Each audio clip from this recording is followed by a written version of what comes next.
ነገር ግን በአደባባይ መልስ ለመስጠትም ያለባቸው ሊቃውንት ናቸው፣ ነገሩ የሚገባቸው።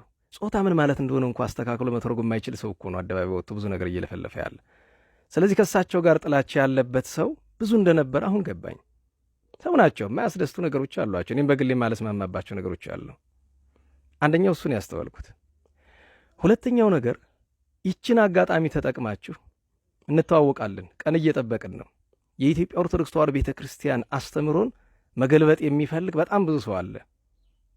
በነገራችሁ ላይ ስም ዝርዝር ይዤ እመጣለሁ ከናስተምሯቸው አንድ ቀን። የምስራቁን ዓለም ምንፍቅና ወደ ኢትዮጵያ ለማስገባት የሚታትሩ አሉ የምትሏቸው እንደ ጣዖት የምታመልኳቸው ሰባኪዎች አሉ። አንዳንዶቹ ጉባኤ ቤት ያሉ ሰዎችም የነሱ ተባባሪ የሆኑ እያየው ነው። ኢቭን አንድ ትልቅ ማህበርን ጨምሮ። ያው ዝርዝር ውስጥ አልገባም፣ ደግሞ ስድብ ሰልችቶኛል ትንሽ። ግን ይኸውላችሁ የምስራቅ ኦርቶዶክሶች ለእኛ 100% መናፍቃን ናቸው። እስኪ እንደ ፍረ ተናገር በሉት። ታውቋቸዋላችሁ፣ ስለማን እንደማወራ ብዙዎቻችሁ ታውቃላችሁ። ይህንን አጋጣሚ ተጠቅማችሁ የምስራቅ ኦርቶዶክስን አስተምሮ ወደዚህ ለማስገባት አትሞክሩ እና የጉባኤ ቤት መምህራን ዝምታ ስላበዙ ነው እንጂ የኢትዮጵያ ኦርቶዶክስ ተዋሕዶ ቤተክርስቲያንን አስተምሮ የሚጠላ ሰባኪ ካፍ እስከ ገደፉ ሞልቷል። ካፍ እስከ ገደፉ የቤተክርስቲያንን ትርጓሜ የሚንቅ የሚያቃልል የማይቀበል። የኛ የኢትዮጵያ ኦርቶዶክስ ተዋሕዶ ቤተክርስቲያን ከማንም ተውሶ የሚያሻት አይደለችም። በዚህ ዘመን ድሮ የሚያስፈልገውን ከሚያስፈልግበት ስፍራ ከእውነተኞቹ ከቅዱሳን ሊቃውንት አመጣለች። ከምስራቁም ከመካከለኛው ምስራቅም አመጣለች። አሁን ግን ከማን የምትዋሰው አስተምህሮም ስርዓትም የላትም። ከምስራቅ በለው ከምዕራብ በለው ከምንም በለው ከግብፅም በለው አሁን የምንዋሰው ምንም ነገር የለንም፣ በተለይ በአስተምህሮና በስርዓት ጉዳይ። ስለዚህ ተጠንቀቁ ባካችሁ። በተለይ እናንተ ቅንነት የዋህነት ያላችሁ ሰዎች፣ ሰው የምትከተሉ ሰዎች ተጠንቀቁ። በነገራችሁ ላይ በአስተዳደር ካሉን ሰዎች መካከል መናፍቅ ያልሆነውን መቁጠር አይቀልም። ዘማው ያልሆነውን መቁጠር አይቀልም። መናፍቅ ያልሆነውን ሙሰኛ ያልሆነውን መቁጠር አይቀልም። አውቃለሁ እቺ ነገር እሳት ናት። ብዙዎቹ እቺን እሳት ከብዳቸው ነው ውጭ ሀገሩ ነው እያገለግሉ ያለው። እዚሁ ነው እቺ እሳት ከባድ ነች። አዎ እንኳን እዚህ ተቀምጠው ውጭ ምን እሳቷ ከባድ ናት። በተለይ ደግሞ ጦርነቱ ግዙፍ ብቻውን ረቂቅም ኃይል ካለው ችግር ነው። እና አሁንም ልላችሁ የምፈልገው ነገር ራሳችሁን አዘጋጁ። ሌላ ሁለቱን ነገር አናወራም።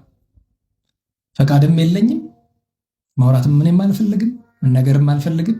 ሶስተኛው ማዕበል ግን የሶስተኛው ማዕበል አንዱ አካል ግን የታድሶ እንቅስቃሴ ነው። ቤተ ክርስቲያኗን ከቻሉ ሙሉ በሙሉ ለመውሰድ ዝግጅታቸውን እንደጨረሱ አውቃል። ሙሉ በሙሉ ከቻሉ፣ ካልተቻለ ያው ህንድ ላይ የተደረገው ነገር ታውቃላችሁ። ያለ ማድረግ ደግሞ ሁሉ ነገር ምቹ ነው። ቤተ ክርስቲያኗ 2-3 ሲኖዶስ ነው ያላት። ሆዱ እስካልጎደለ ድረስ ለቤተ ክርስቲያኗ ቅንጣት ታክል ርራይ የማያሳይ 99% አገልጋይ ያላት ካህን ዲያቆን የምትሉት ሆዱ ካልጎደለ ቅንጣት ታክል ለቤተ ክርስቲያን የማይራራ እንኳን ለቤተ ክርስቲያን ለገዛ ነፍሱ የማይራራ እና ነገ ምንም ነገር ቢፈጠር የመጨረሻ የሚቀረው ምንድነው? ይሄ ዘግይቶ የሚነቃው ይሄ የኢንተርኔት ሰራዊት አለ አይደለም? ዛሬ አኬ ምናምንቴ ድሮ እነ በጋሻውን እያለ ቆይቶ ዋላ ነገር ከተበላሸ በኋላ ተነስቶ በጋሻው እያለ መሳደብ። ድሮ መጀመሪያ ማን ደግፈው አለ? ተው ስንል ለምን አልሰማህንም? መጀመሪያ በነገራችሁ ላይ እቺ ቤተክርስቲያን ሰዋታ ነው። መጀመሪያ ክህነት የሌለው ሰው መስበክ ይችላል እንዴ? እንዴት ዋላችሁ? ክህነት የሌለው ሰው ይሰብካል ወይ? መጀመሪያ ማን ነው ሰባኪ ያደረጋቸው እነዚህ ሰዎች ያለ ክህነት? መጀመሪያ ነገር እሱንም እንተው። ይኸውላችሁ ቤተክርስቲያንን ማጥቃት የሚቻልበት መንገድ ይኸውላችሁ ታውቃላችሁ አይደለም? አባቶቻችን እንዲህ ይላሉ፣ ኃይለኛውን ሰው ማጥቃት ከፈለክ መጀመሪያ በዙሪያው ሊያግዙት የሚችሉትን አካላት ማስወገድ አለብህ። አጥሮቹን መቀነስ አለብህ። የቤተክርስቲያን አጥሮቹ አዋልድ መጻሕፍት ናቸው። ገብታችኋል? አሁን ይሄም ቅድም ያልኳችሁን ልጅ ጨምሮ አሁን ሰው የሚጠብቅ ምንድነው? ልክ እንደ ጴንጤዎቹ እመቤታችን በቀጥታ እንዲሳደቡ ይፈልጋል። በነገራችሁ ላይ የእመቤታችን ተአምረ ማርያምን መቀበል አለመቀበል መብት እንጂ ሃይማኖታዊ ግዴታ አይደለም ብሎ አስተማር አይደል ሰውየው። አሁን ምንፍቅና አይደለም፣ ችግር የለውም አይደል? ሰዎች የሚፈልጉ ለአቲ ስብሐት ማርያም እንዲህ ናት ብሎ እንዲሳደብ ነው አይደል? ክብር ምስጋና ለእርሱ ይሁንና አስቡት። ጴንጤዎቹማ ይሄ እንደማያስከዳቸው አውቀው ተሐድሶ ታዲያ የተመሰረተበት ምክንያት ምንድን ነው? ገብታችኋል? መሸርሸር አይደል የሚፈልገው? ፍጥረት ሁሉ እመቤታችን ለማመስገን ተፈጠረ የሚለው ስህተት ነው አላችሁ። ምንድነው የሚፈለገው? በዚህ ጉዳይ የወቀሰው አንድ አስተማሪ እስኪያምጡልኝ። በነገራችሁ ላይ ይሄ ሰው ለትምህርቱ ማጣፈጫ እየቀዳ ለትምህርቱ ማጣፈጫ የሚጠቀምበት ሰው የኛ ቤተሰብ የሚባል ነው። ስሙን አልጠራም፣ ዛሬ ስሙን አልጠራም። ከዚህ በፊት መልስ ሰጥቻለሁ በተደጋጋሚ። ያለ እመቤታችን አማላጅነት ዓለም አይድንም የሚለው ምንፍቅና ነው ብሎ ያስተማረው ሰውዬ ታውቁታላችሁ። ማዕት መጽሐፍ ጽፏል። እኔ የማንም ወዳጅ የማንም ጠላት አይደለሁም፣ የማንም ቡድን አባል አይደለሁም። እኔ ለወላጅ እናት የሚሆን ርኅራኄ አይኖረኝም። በሃይማኖት ከሆነ ጓደኛ ነው፣ አብሮ ነው የሚሰራ ምናምን፣ በዚህ ህይወቱ ጥሩ ነው፣ ጾም ጸሎት ይወዳል፣ እሱ አይደለም ዋናው። ትልቅ መድረክ ላይ ያለው ነገር ነው። ምንድነው እየተሰራ ያለው ነው? አዋልድ መጻሕፍት ለሃይማኖት ክርክር አይውሉም የሚለውን የሱን ስብከት አምጥቶ አይደል ይሄኛው ሰው ታምረ ማርያምን መቀበል አለመቀበል ግዴታ አይደለም፣ ገድላት ድርሳናትን መቀበል አለመቀበል ግዴታ አይደለም ብሎ ያለ ከማን ቀድቶት ነው? ከሱ ከዚያ ከምታውቁት ሰውዬ።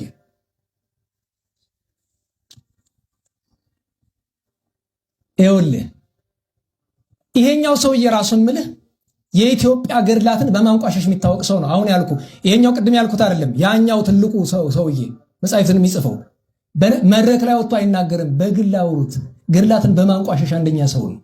ስሙን የማልጠራበት ምክንያት ጊዜው ስላልሆነ ነው እንጂ እሱን ፈርቻ አይደለም። ይሄ ማኅበረ ቅዱሳን አንዱ ተቀጥላ ነው። ማንም መልስ አይሰጠውም። ሐዋሳዎች ይናገሩ፣ ጎንደሮች ይናገሩ። መምህር በጻን ጠይቋቸው። ድጓን ሲያቃልል የእንታ መጻ ምን እንደመለሱለት ጠይቋቸው። ቅዱስ ያሬድን ሲያቃልል ምን እንደመለሱለት ጠይቋቸው። ዛሬ ግን ይኸውላችሁ አንዲት መንፈሳዊ ምክር ልምከራችሁ። ከሰይጣን መሻል መልአክ ያደርጋል። እንዴት ዋላችሁ? ከሰይጣን መሻል መልአክ ያደርጋል። ከኃጢአተኛ ሰው መሻል ጻድቅ ያደርጋል። ለጴንጤ መልስ መስጠት ኦርቶዶክሳዊ ያደርጋል። ካቶሊኩም እኮ ይሰጠዋል፣ ሙስሊሙም ይሰጠዋል እኮ መልስ። እነዚህን ሰዎች ያነገሳችኋቸው ለጴንጤ መልስ ሰጥተዋል ነው። እኔ ለጴንጤ መልስ ሰጥ አልሰጥ ምን አገባኝ? እቺ ቤተክርስቲያን መልስ የሚሰጥ ሰው የላትም። ምዕመኑ ሄዶ የሚማርበት ቦታ አጥቶ ነው? ሊቃውን ጠፍተው ነው? ስለ ጴንጤ መልስ ለመስጠት እኮ የአንድ ዓመት ኮርስ የወሰደ አንድ ወንድማችን ሰንበት ተማሪ እኮ በቂ ነው። በቃ 9-10 ጥቅስ እኮ የምታስጠኗቸው ሌላ መልስ እኮ አያስፈልገው። የተለየ ሊቅነት አይጠይቅም እኮ ለመናፍቃን ለመመለስ። እና ወገኖቼ ምን ሲል ሰማሁት አንድ ጊዜ፣ ማስቀደስ የክርስትና የመጨረሻው ግብ አይደለም። ልብ በሉ፣ የመጨረሻው ግብ ክርስቶስን መምሰል እንጂ ማስቀደስ አይደለም ብሎ ሲናገር ሰማሁ። ቃል በቃል ነው። ሰዎች እየቆረጡ የሚልኩትን ቪዲዮ ነው የምሰማ። ደህና ዋላችሁ። አሁን ይህን ስትመለከቱት፣ በጥሬው ስትመለከቱት ኦኬ ማስቀደስ የሆነ ኢቨንት ነው አይደል? የሆነ ቦታ ሄደን እናስቀድሳለን። ከዛ በኋላ ዋናው ዓላማችን ክርስቶስን መምሰል ነው አይደል? በነገራችሁ ላይ የምናስቀድስ ምን ለማድረግ ነው? ቅዱስ ሥጋው ክቡር ደሙን ለመውሰድ ነው አይደል? ቅዱስ ሥጋው ክቡር ደሙን ስንወስድ ማን ይዋሃደናል? መድኃኒታችን ኢየሱስ ክርስቶስ አይደለም? እዚህ በላይ ያለ ዓላማ ነገሩ ከዚህ የሚበልጥ ክርስቶስን መምሰል ከዚህ በላይ ምንድን ነው? ከቅዳሴ በላይ ምንድን ነው? ከቅዳሴ የሚበልጥ ምን አለ? እና በሞት ተሳስቶም አይደለም፣ ዳይጸ ልሳንም አይደለም፣ ብቻውንም አይደለም፣ የመሰለውን ነገር እየተናገርም አይደለም። ከምታስቡት በላይ ታጥቀው ጭነው ቸክለው የሚይዙትን ያክል ይዘው አሁን ድምፅ እያሰሙ ነው። ዋናው የመጣ ቀን እኔ እንዲህ ነድጄ ያኔ እኔ ባለቅስ ለራሴ እንጂ ለሀገርና ለቤተክርስቲያን ማለቅስበት ለአንተ ማዝንበት አይምሮ የሚኖረኝ አይመስለኝም በጊዜው። አሁን ነድጄ ያበቃሁት ይበቃኛል። አንዳንዱ ሰው ችሎታ ያለው አለ፣ የማይቃጠል የማይነድ ዝም ብሎ ስራውን የሚሰራ እግዚአብሔር አድሎት ይሆናል። ለሁሉም ተዘጋጁ። ሁለቱ ከነዚህ ጋር ሲመጣ መቆጣጠር አንችልም። ይሄኛውን አሁን የዚህ ታድሶን ያነሳሁት ለምንድን ነው? አስቀድሞውን ካልተሰራበት ከነዚያ ከሁለቱ ማይበሎች ጋር ሲመጣ ያን እንቆጣጠረው ሙሉ በሙሉ መወረስ ነው የሚጠብቀን። በጣም ዝርዝር ውስጥ አሁን አስፈላጊ አይደለም። እኔ ግን ይህንን ብያለሁ። እግዚአብሔር አምላካችን የቸርነቱን ስራ ይሰራልን። ለሁሉም እመቤታችን ድንግል ማርያም የኖህ ቀስተ ደመና ናት።